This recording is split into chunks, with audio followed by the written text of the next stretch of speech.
actually really like Prague at night, walking through, because you'll see like drunk people like stumbling past this amazing history, and it's like they're taking it for granted, but then it's not. You're like, it's continuity over the years. How many people have done this? It's like history through intemperance. It's awesome. So the next guy is a man who needs no introduction, but I have to do it. I'm assigned to. And he's going to be talking about Judas Priest, and it is Paul Adams.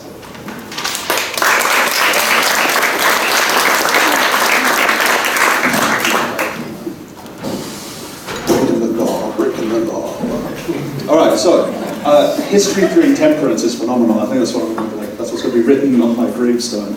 Okay, so thanks for figuring out this morning. Contrary to popular belief, not really a talk about Judas Priest, who were the metalheads I was talking to last night. Yeah, sorry guys. And only tangentially, very slightly, has it anything to do with being a Scrum Master. But yeah, sorry for the agile people out there. Right, so basically, welcome to the festival of clickbait. That is Judas Priest ain't my Scrum Master. And for those of you who are Brits, you may recognize this form of headline. Do you recognize where this comes from? There was a headline in the newspaper in the UK which was "Freddie Starr ate my hamster." And quite often when I get up to give talks, I like to give sort of like nonsensical talk titles because it forces people to actually read the abstract. So, through sheer luck, no planning, where's Fiona? I gave the first talk yesterday. Hey, I loved your talk yesterday, it was phenomenal. And I'm picking up now on a theme that Riona that kind of like slipped in yesterday without us really noticing, because she was talking about value perception. It was mostly about our value perception, how we perceive our own work, how we value our own work, and what we can do to improve that perception. And just very subtly, without like really, making a big deal of it, she pointed out something that's actually very important, and that's the thing that I'm wanting to talk about today, which is the gap in value perception between engineers and technical writers. It was just kind of dropped in there as just a little aside, and I really want to pick up on that as a topic. So the first thing I need to say, I'm going to admit, I know very little about technical writing. Okay, I know nothing about technical writing. I come from the engineering side of life. I've been working in free software and consultancy around free software, and specifically engineering for my career. And one of the interesting that happens when you're in the consultancy side of work, and I'm spending my entire career developing products for other people, is normally it's the other people, the client, whoever they may be, who are handling the productization, including the documentation. It's not being done by me and my team of engineers. And this for me has always seemed like this is a pretty weird thing. And when there was a Write the Docs event in Berlin last summer, I gave a talk called "No Onions in My Salad." That was a talk where I wanted to say, for me as an engineer, and specifically someone who's been involved with free software, here's how communities emerged within free software. Here's how we went from idea to, I'm going to try avoid using the word product, but here's how we went from idea to piece of software. And some of the rules that we followed as free software communities. And to a lesser extent, how did how did documentation not be part of that? And at that time, it was kind of like for me, it was a pull model. I spoke at Berlin and said, okay, I'm here to learn. I want to learn about technical writing. How does it fit into free software? How does it fit into proprietary software? Where's the links? Where's the integration? And one of the things we did, that was an unconference, so after my talk, it was actually quite a long session where a group of us sat down and talked about, effectively for my benefit, what are the laws of technical writing? What are these innate rules that you all follow that are something that could be communicated to engineers so that we understand your work better? I say your, there's actually a nice split in the room of engineers and technical writers. So what I'm trying to do here is say, okay, I learned something back in Berlin, and now I want to follow the push model. and talk a little bit about some of the laws that we follow as engineers, and see where the overlap lies, and see where there's like bridge building that can be done. So, first part of my talk is 90% of it, 10 points for anyone. Whose law is this? Anyone know what this law is called? Sturgeons Law. Who was that? Straight to the top of the class. Right. Sturgeons Law. 90% of everything is crap. I think this is actually it's actually largely correct, but I think the value proposition is reverse. I think it's true to say it's only in the 10%, wherever it is in that thing. The 10% is where we add value. It's not that 90% is crap. It's actually just that 10% is where the actual value lies. Has anyone ever had communication training? Anyone ever been through that nonsense? I mean that wonderful, wonderful stuff. They'll tell you, right, that most of your communication is not in the words that come out of your mouth, right?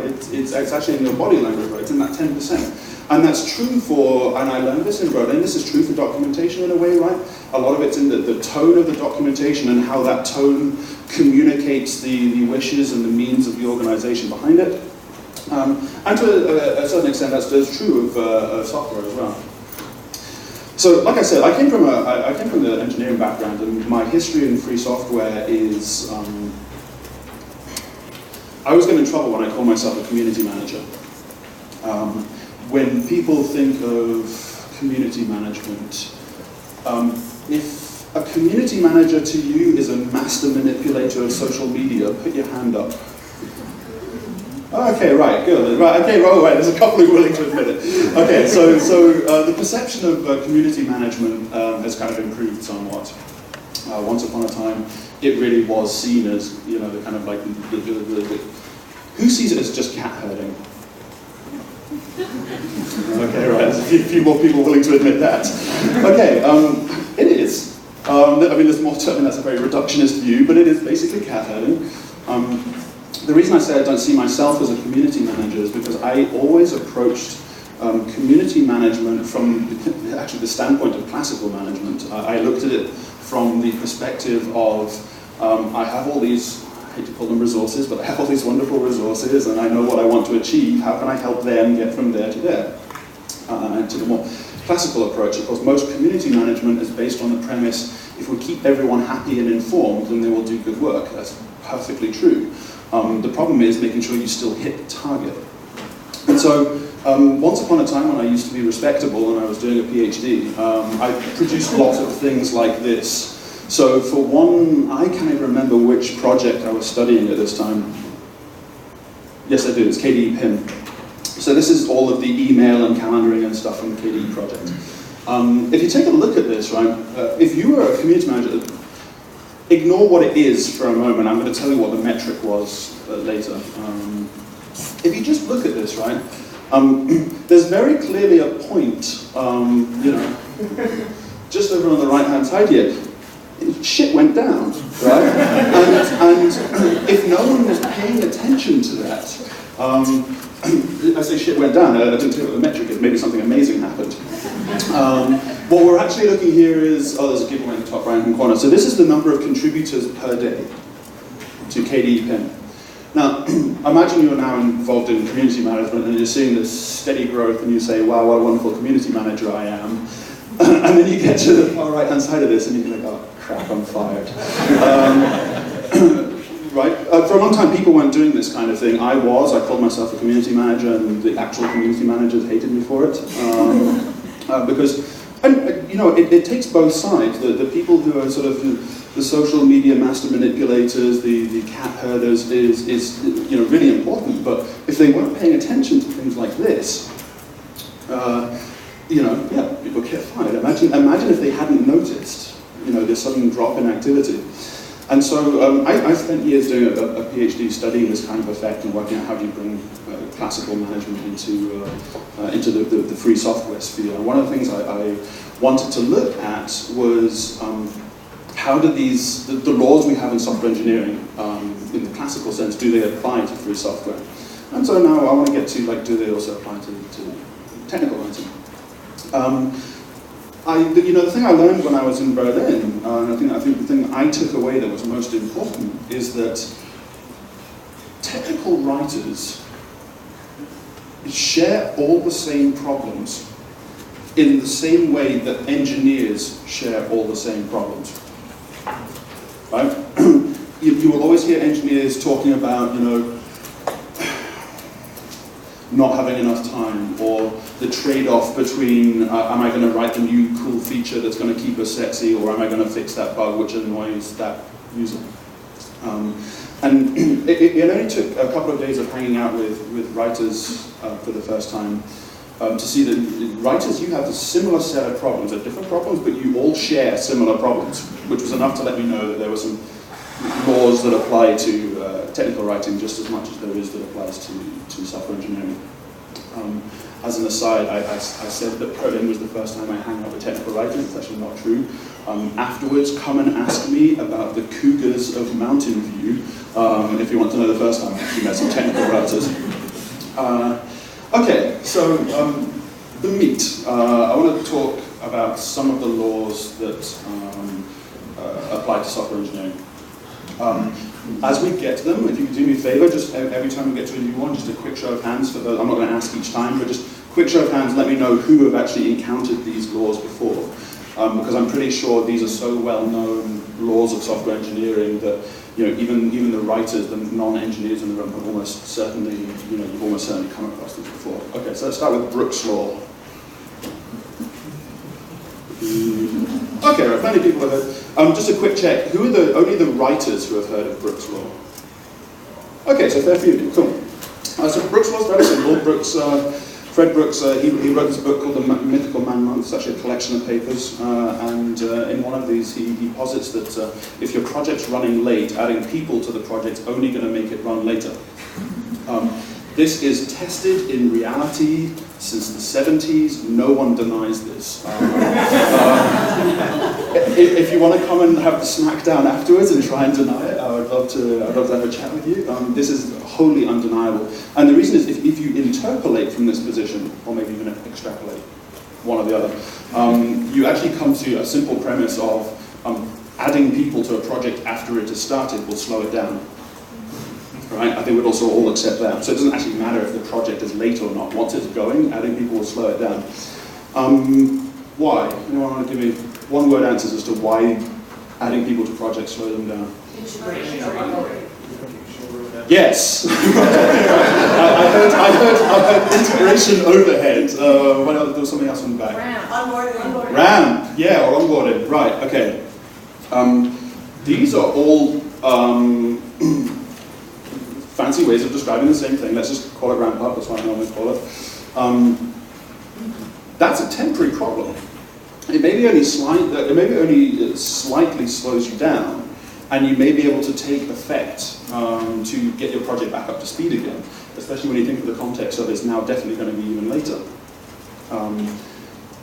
The problem's not the ramp up. Actually, the problem is the continued communication overhead of having an extra person in the team. Right? The ramp up is a point-in-time problem. The real problem is just having the extra body there and all the extra communication patterns that have been created, because they always stay, and that's the real problem. Okay, that is almost my favorite law of software engineering. This one is slightly more favorite, but also not my favorite. Who's heard of Conway's Law? Holy moly, that's the one almost no one's ever heard of normally. All right, so I'm sorry, and again, who are the writers who have heard of? Okay, cool. So Melvin Conway, and I think now we're even talking in the 60s, wrote this amazing paper about communication patterns among people who produce software, and at the time he really was only talking about engineers. And his observation was that the structure of the team producing the piece of software basically dictated what the structure of the software was going to be, right down to the level of the communication paths among the team members dictates what the flow of control through the software is, the communication path through the software. Which is interesting because if you think of, I would put these two together, if you think of Brooks' law and Conway's law together, you come up with some interesting conclusions like if I grow my team enough, it will get slow enough unless I refactor the communication structure of the team.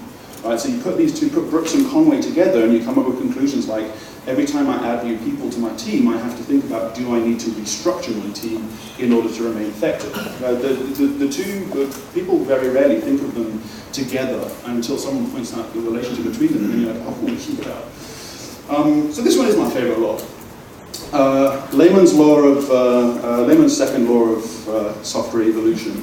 Who's heard of Layman's laws in general? Okay, now we're getting obviously a bit more niche.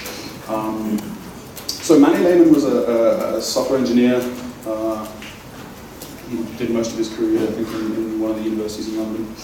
And over a long career, the guy's a hero of mine, over a long career, he produced about 8 laws about how software has to adapt over time.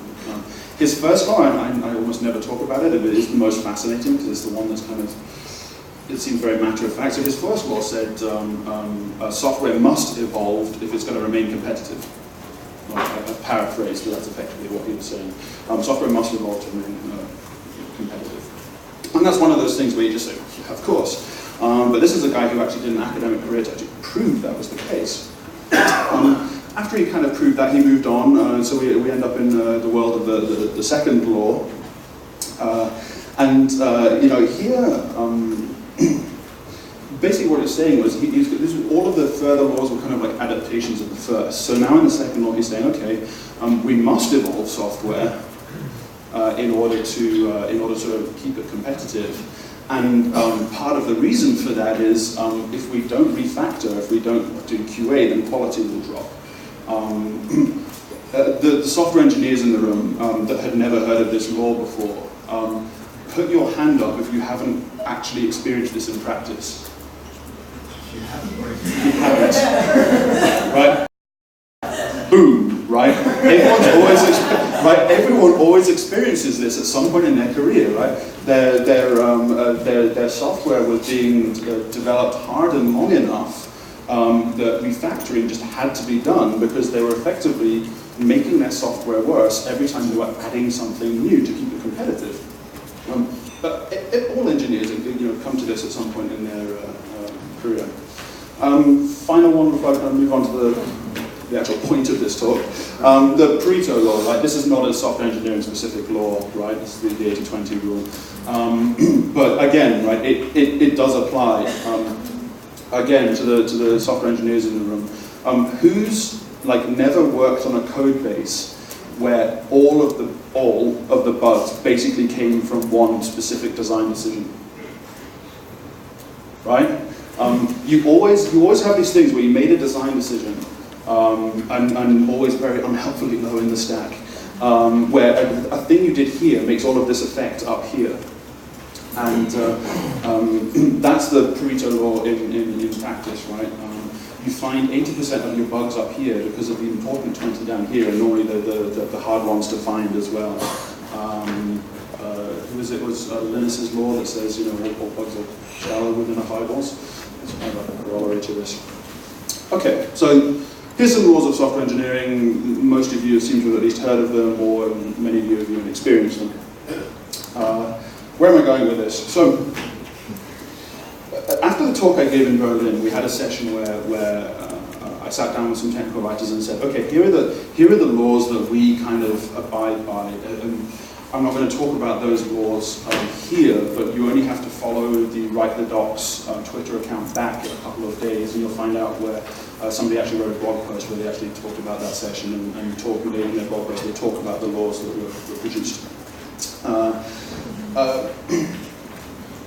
Here's the push part, and of course I'm going to be ridiculous and start the push part with a question. Did anyone notice something interesting about all of those laws of software engineering that I came up with? Any interesting observation whatsoever? No interesting observations. So it's too early. That is an interesting observation, but not what I was looking for. Probably not specific to software development. Boom! Mic drop. Nothing to do with software engineering. And yet they were all couched in the terms of software engineering as if software engineers, to quote myself from only a few slides before, as if software engineers were somehow beautiful and unique in this world. These are all basic management principles and have absolutely nothing to do with specifically engineers. If we think about, for example, Brooks Law, adding people to a late running project makes it run later. Tech writers, is this true of writing? Yes. Right. Okay. I didn't even know that, and I confidently stood here sweating, hoping that you were going to say yes. And you did. Thank you. Okay, risk done. Most of these laws, let me put it the other way. Do any of you feel like some of those laws didn't apply to tech writing? The one I thought was interesting was Pareto Law. I just assumed that you'd have, right, it does. Okay, cool.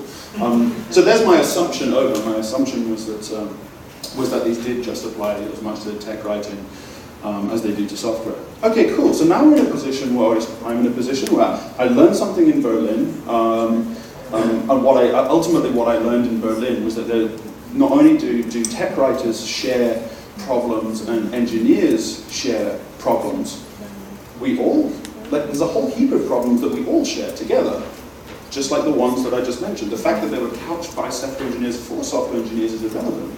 These are all the same problems that we all share. And I want to go back to layman's laws. You say, man's a hero of mine. And the fifth law is, this is the ultimate. This for me is no kidding. This is when I first learned this. It was one of the things that made me want to do what I do with my life. In his fifth law, what Manny Lehman basically said is, the people involved with the software, whatever they were doing in the software, have to, they must maintain their familiarity if it's to remain competitive. Remember, all of his laws are basically about how to evolve software in a way that keeps it competitive. So if we think about this for a second, he says, the software engineers have to maintain their familiarity because, of course, if you have churn in the code base, you use the innate knowledge inside your team about how to evolve that code base. Which bit do I have to tweak in order to add that new feature? The same is true for the testers, the UX, the UI guys, absolutely everyone involved with software. He himself in the law doesn't cite technical writers, but again, from what I've seen and learned from the technical writers over the last year, again, you can come and have a fight with me afterwards if you believe that technical writers don't have a part to play here. If the writing community or writing part of a software community are not part of the overall picture, we have this problem of all of a sudden the software, which, especially if you use free software, you commit that line of code and you don't know how many people are going to be using that tomorrow, right? They need backup, they need knowledge, because the users don't necessarily have the innate knowledge that's built into the code base. A small aside, I used to run a startup, a technical startup that worked in groupware. And the single biggest contribution to making, so I always said the company failed whenever somebody picked up the phone. Right? If a client had to phone us because something was wrong with the groupware, that was the day that we had failed. And the single biggest contributor to making sure that people didn't pick up the phone was never any technical thing we did to the code. It was good documentation. Right? That was what stopped people picking up the phone and costing my company money. And in short, we're all in it together. This talk didn't end up being what I actually originally intended it to be, because it was only when I sat down and thought about what I'd learned in Berlin and what I had seen and what I already know about engineers and how it all works together. I realized I originally wanted to give a talk where I said, here's where the engineers are coming from, and here's where the document writers are coming from, and then, boom, synergy. And how do we create that bridge? Originally I wanted to talk about tools or processes. Tools and processes are largely what I do. And that's what I really intended to talk about at first. And then I realized it's actually, it's wholly irrelevant.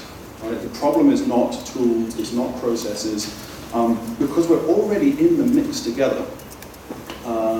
Here's where I think the actual problem lies, and here's where I'm about to get deep trouble. The problem is in perception and focus of what free software is. I am, believe it or not, just old enough to remember a world where we didn't have the term open source. I grew up in rural Scotland, and the term I grew up with was free software. Software. Later on, of course, the open source term came around. I have no problem with the term open source. Open source. The very field that we work in is couched in engineering terms. And it's a fundamental problem. I mean, don't get me wrong, I love free software. It's what I do, it's my life's work, it's what I do for a living, I love it. You want to call it open source, go ahead, I love that too. But the problem is the terminology that we have based around ourselves. We're so focused on the software or the source that we forgot that the moment you have a user who actually relies on your piece of software, what you need is a product. And it's a cultural problem that exists around pretty much every free software community you ever get into, unless they've been like fully commercialized and have a company over the top of them. I'm deeply embedded into KDE, a project I love very dearly, and this issue comes up every now and then, where I point out that, guys, we've got millions of users out there, we cannot do X because it effectively breaks layman's fifth law or layman's second law, or effectively because we turn something that would get close to a product into not being a product. So, if you noticed on my very first slide, I said my presentation was questionable. I always give presentations where my intention is to create more questions than answers. This ended up being by accident on this occasion. I really did want to stand here and say, well, here's how I think the bridge between engineering and document writing can be built, and here's some things we can do. The problem is cultural. And I think the problem is actually largely just historical vestigial effects of the free software ecosystem being very engineering heavy. So how do we fix them? I think that's up to you. That's up to you in your individual projects to work out how do you want to adapt your culture to make engineers realize that technical writing is important for the sake of delivering a product. Even in the context of a community like KDE, where it's like there's no sort of protected company over the top. So even in like a pure community, you have to remember you have users, you have people who expect a product whether your community thinks it's delivering one or not. And the way I see it is, it's up to the technical writers to bring the message to the engineers, and for community leaders to back them up effectively. Free software for too long has been an engineering club. My hope is that in a world where free software, where open source, these terms are going to die. And the reason they're going to die is because it's now the norm. We're at the tipping point. Software development in this manner is now becoming the norm. And when something becomes the norm,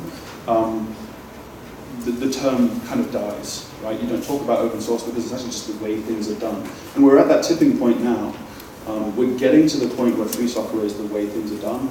We're getting to the point where open source is just the way things are done. Let's make sure we do them right. Thank you very much.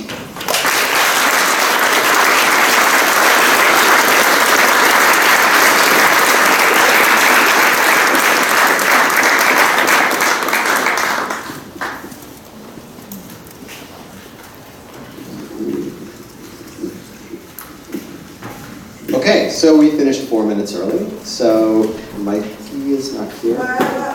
Do you want to accelerate everything, or do you want to give everyone an extra probably 3 minutes now to? Yeah, we can catch up to the time. It's not coffee time yet.